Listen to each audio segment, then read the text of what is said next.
The better for them na dumalaw sa iba pang mga linya. Speaking of which, ito na yung mga nag-aabang. Ayan na! EZFU, medyo masakit. Nandun yung mga fracture. Ogwen finding the right target, pero mukha siya yung target na naggato kaaga. And it's going to be a first blood na nga lang din for MP the King. Pero ito agad yung sagot nila Few. Okay na sana yung naging trade na yun. Pero napitas pa si MP the King. And I think that also gives the turtle, the first turtle of the game, dito sa Team Falcons. At ensured na panalo sila sa trade na yun. Sobrang worth it. Tapos ngayon, maggagawin pa silang play na makaganapan dun sa bot. Sinakop niya na agad. Para sabi niya, dito na lang, pahatid na lang, drop off mo na lang ako dito. Pero mukhang hindi naman nila tinuloy ang balak.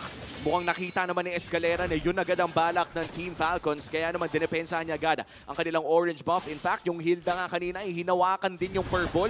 So there was a timeline sa multiverse na nanakaw yun lahat. Buti na lang ay maagang nag-rotate ang Twisted Minds. Oo, kasi kung nagkaroon ng ability yung Falcons on top of being able to secure the turtle, tapos mapatay si MP the King, tapos makuha pa yung mga buff, yun yung sobrang loss for the side of Twisted Minds. Kaya naman ngayon, pamuksa lang ng apoy yung ginagawa ng Twisted. Pero grabe din yung facing nung laban na to. Gusto man ng Twisted Mind na sila yung Nabato! manguna, kaso sila yung papangunahan dito ni Ogwen.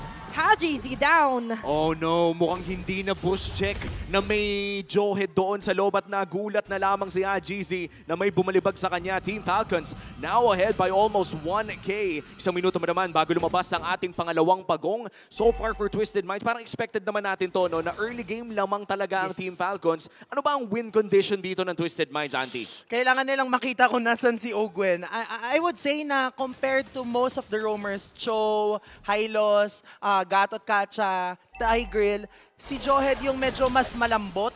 So kayang-kayang bigyan ng Twisted Minds yung Jawhead and less mobile din kumpara dun sa iba. So yun yung kailangan nilang mahanap. Check lahat ng bush and spot kung nasan si Master Ogwen. Talaga parang ang magiging ang matche-checklist dito sa Twisted Minds ay kung fundamental pa sila maghanap ng mga kalaban. And so far, hindi naman na nila kailangan hanapin pa dahil nagpapakita ang Team Falcons. Kung Alam saan. nila kung saan yung pwede nilang kunin at kinukuha lang nila. Parang nananadya pa nga siya na nandito ko. Sige, kung may gagawin kong play na nakikita natin always ready din dito, yung pwede mag-ejector play nga ni Ogwen. Nakakasabi ko pa nga lang si James ang kanya mahuhuli. Naglatag sa Escalera dito. Trying to chase down Few. Relax lang dito ang stand sa ibang mga members. 5 miyembro ng Falcons ang nakatarget din dito. Sasali na rin si Outplay. Pinupuruhan nila si Flap TZ. Pero sa ngayon, yung turtle, makukuha ni MP the King. Focus lang din tayo sa pinakagilid sa Escalera. Tinitry na indahin. Kaso di na lang kayong kakayanin. Turtle for 2 kills, Auntie. Sino ang nanalo sa trade na yun? Sobrang lamang yung Falcons. Tapos ngayon, isi-secure pa nila yung purple. That's if magkakaroon ng Turtle Siege, ang gusto mo, walang makukuhang trade yung kalaban.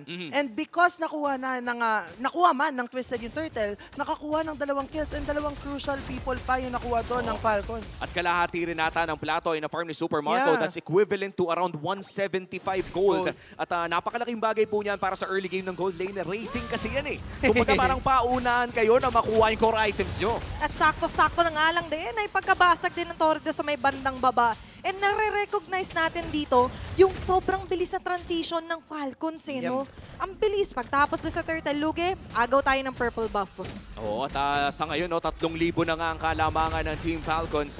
Medyo nasasakal na ang Twisted Minds at hindi pa nga tayo nakakita ng mga diversion play na talagang pambigla.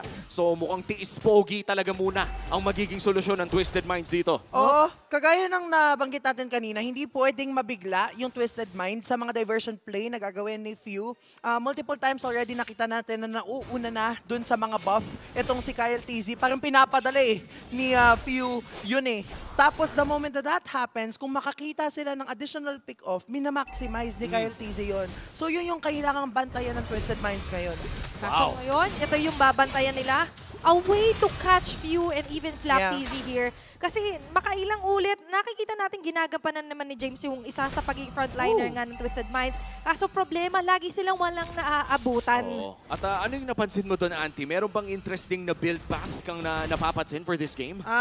Napansin ko lang na Blood Wings ang unang binild ni HaJZ. I think it was 2 seasons ago na naging meta itong first build Blood Wings because of the magic power na dinadala. Usually, glowing one. But the concept ideally ng Blood Wings first build ay para maprotektahan yung sarili niya sa mga barrier barrier na gagawin and possible setup ni Ogwen and ni Kyle TZ. Tig-isang pagong na, pero Haji! Hinagis lang doon, no? Haji sabay hagis. Kaso ngayon, yung turtle ay masasakop at libreng makukuha ng Team Falcons. Kakasabi lang natin na hindi sila pwede mabigla. Pero wala, nandun na agad sa harap nila. Oh no, Ogwen, nag-iinit ngayon. Pangalawang beses nang nahanap si Haji in this game. The 2 deaths is all because of the jawhead. Yep. At mukhang mahihirapan silang dumepensa dito sa may bandang mid lane as the turret goes down as well. And look at that, the poke damage is just clocking in as well. Si James, kinailangan ng umuwi. Ang ganda nung pambabody block din doon ni Flap TZ, by the way. Ilang segundo ng buhay ni James yung inaksaya niya doon. Just so ma-ensure din nila yung pathway dito sa may bandang gitna na ma-secure yung torre. Natanggal na din lahat ng outer turrets ng Twisted Minds. Ang bilis na napapabagsak ng Falcon. Kahit ideally, Twisted yung gumagawa nun dahil may Moskov sila.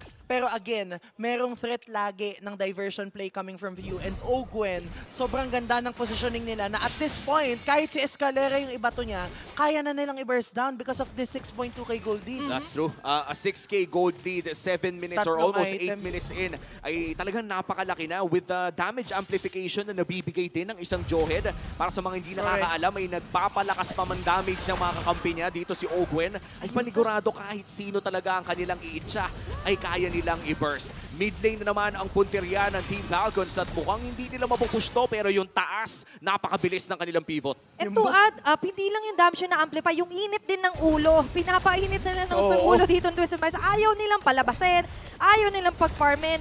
At ngayon, parang bawat bilang talaga dito ng Torre gusto nilang tantosan. Oo, tignan mo si Haji, napaka-wings by wings agad. Right after na mag-ejector state dito si Ogwen. Natakot Mid lane na naman, tapos may ulti pang nabagsak. James with a play! Maganda na yung naging position dito ni Haji. View is down. Flap TZ trying to run away. At nandito na nga natin ng high risk, high reward na play para sa Twisted Minds. Aawat ng konti. Enough na muna yung pag-abante nilang ganun. Mukhang maganda ang naging play doon ng Twisted Minds. Sinakripisyo lamang ang 5 battle spell, Auntie. Sa Nakita- Lord fight na to, kamusta ba? Nakita nila na wala si Few. Ang problema lang, mabubuhay na siya. So ngayon, kahit papaano na pick off man si Few, magiging ready ang Falcons in terms of this first Lord of the match. Ang good thing, hindi sila makakatch off guard if ever man mag-flicker plus yung combo itong si Few. So definitely for Twisted, parang less naiisipin na yon sa kanilang banda. Menos na. Kumbaga, kahit sabihin na nating walang Blaker si Pew, ay at least, as you said, Auntie, no, hindi na nila kailangan isipin pa na makakatakas pag nahuli. And this 7k gold lead, mukhang bibitawan ng Falcons yung area around that Lord para mangnakaw ng mga purple buff. And this is really smart coming in from Team Falcons dahil sinasakal pa nila mas lalo yung resources ng Twisted Minds. Tsaka dito sila magaling even from yesterday's matches. Yung manakal, manghuli. Patay. Si Outplay ngayon ang pilit nilang pinipitas. Pero okay lang kasi it's still a win. By destroying a third onto the top lane, nakita natin yung advantage na meron yung Team Falcons. 2 minutes bago lumabas ang flicker dito ni Ogwen. Pero pakiramdam ko, hindi man nila to iniisip. Pwede nilang pasukin kahit sino. Tila si Super Marco. Escalera Grabe ay si Marco. talagang dumudugo na sa Rhapsody at Death Sonata ni Super Marco.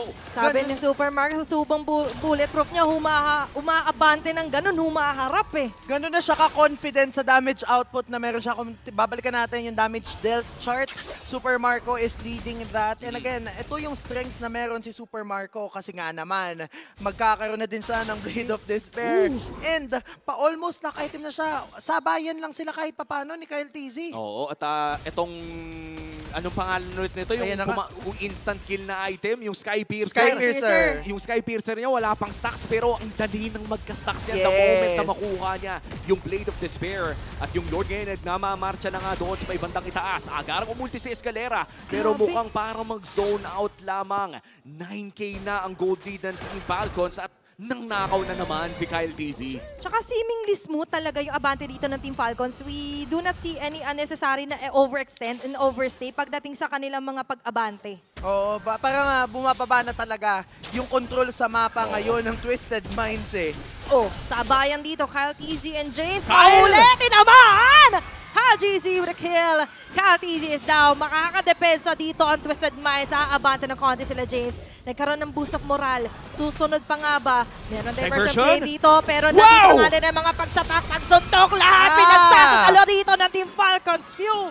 will also fall down. Nakakuha na dito ang Twisted Minds. Another potentially game-turning play coming in from James. Pangalawang beses na niyang nahuli yung ganong pwesto with his beast mode on. Ang ganda din ng ginawa niya doon kasi nag-diversion palayo si Few pero natulak nung kanyang beast mode. Palabas doon sa bilog ng diversion kaya ang ending, si Ogwen ang nakalabas. Oh no, and for Team Falcons, sabihin na nating hawak man nila yung lamang kanina, pumapalag na ang Twisted Minds ngayon. Unti-unti na, bumubugso-bugso na ang damage ng Twisted Minds at sumasakit na rin yung Moskov. Mamaya-maya lamang, baka sumakit na yung ulo natin sa pagbabantay ng mapa dito sa Moskov na to.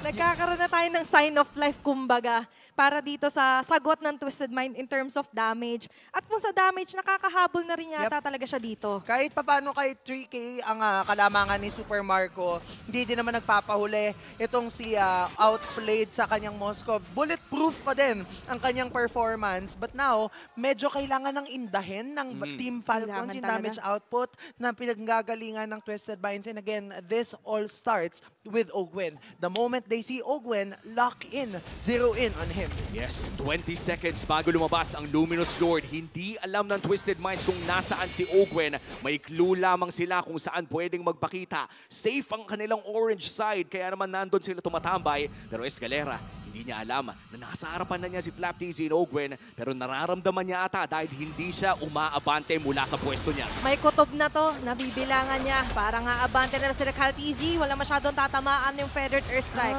But still, nandun ang mga paulan ng bala ni Super Marco and Ogwen getting that Cyclone Eye against Twisted Minds at buhay na yung Lord. Oo, kompleto ang battle spells ng dalawang kupunan. All 10 players ay may hawak na battle spell at magiging malupit ang sagupaan na to para sa Luminous Lord. Escalera at Flap magtitinginan lamang. Ang problema dito for Team Falcons ay kahit napakalaki ng lamang nila kanina, ay wala silang nakuhang inhibitor turret. Kaya naman nakakadepensa pa rin ang Twisted Minds. Sobrang laking bagay din ng wala pang inhibitor turrets na nawawala from Team Twisted Minds because now, medyo kayang magtapang ni Outplayed in shoving one specific lane kasi confident siya na tatama yung kanyang Spear of Destruction. So yun yung kailangan namang bantayan ng Team Falcons. Crucial item pickup here coming in from Outplayed. Nakuha na niya ang kanyang Wind of Nature. Medyo sabihin na lang natin magdadalawang isip na dito si Ogwen or Kyle TZ kung sakaling gusto nilang i-burst ang isang Moskov. And still, the flicker is available. It's up to Few. Kumbaga na kay Few na ang bola kung paano nga ba nila mahahanap ang butas sa depensa ng Twisted Minds. At ngayon, ang ilan sa hahanapin muna nila sa nagtatago to si James na kanina pa nakadalawa nga to sa kanya na umaabante, umaagaw, nakakakita. Pero ngayon nakikita natin na yung Lord ay makukuha nila Super Marco. Tatama yung Spear of Destruction. Papasok ba dito? Oo, nandyan na sila Outplayed. Andun yung ejector play sa Carrera. Medyo naiipit. Pero si Cal TZ and Flap TZ may kuha na isa. Outplayed is down. And Super Marco yet again with a play. May diversion. Sasalubungin nila dito sa likod. Saan kayo pupunta? Hanggang dyan na kayo. Super Marco na double. Make it a triple kill in a maniac. That's going to be a wipeout. Team Falcons on the advantage. The aggressive play coming in from Twisted Minds ay hindi gumana. Kaya naman Team Falcons ngayon ay tumitipi na sa loob ng kanilang base. That's one turret down at hindi na ata nilang hihintayin yung ibang wave pa. Dire-diretso lang ang tingin. Wala nang kaliwat kanan. Team Falcons taking game number 1. And what a game that was.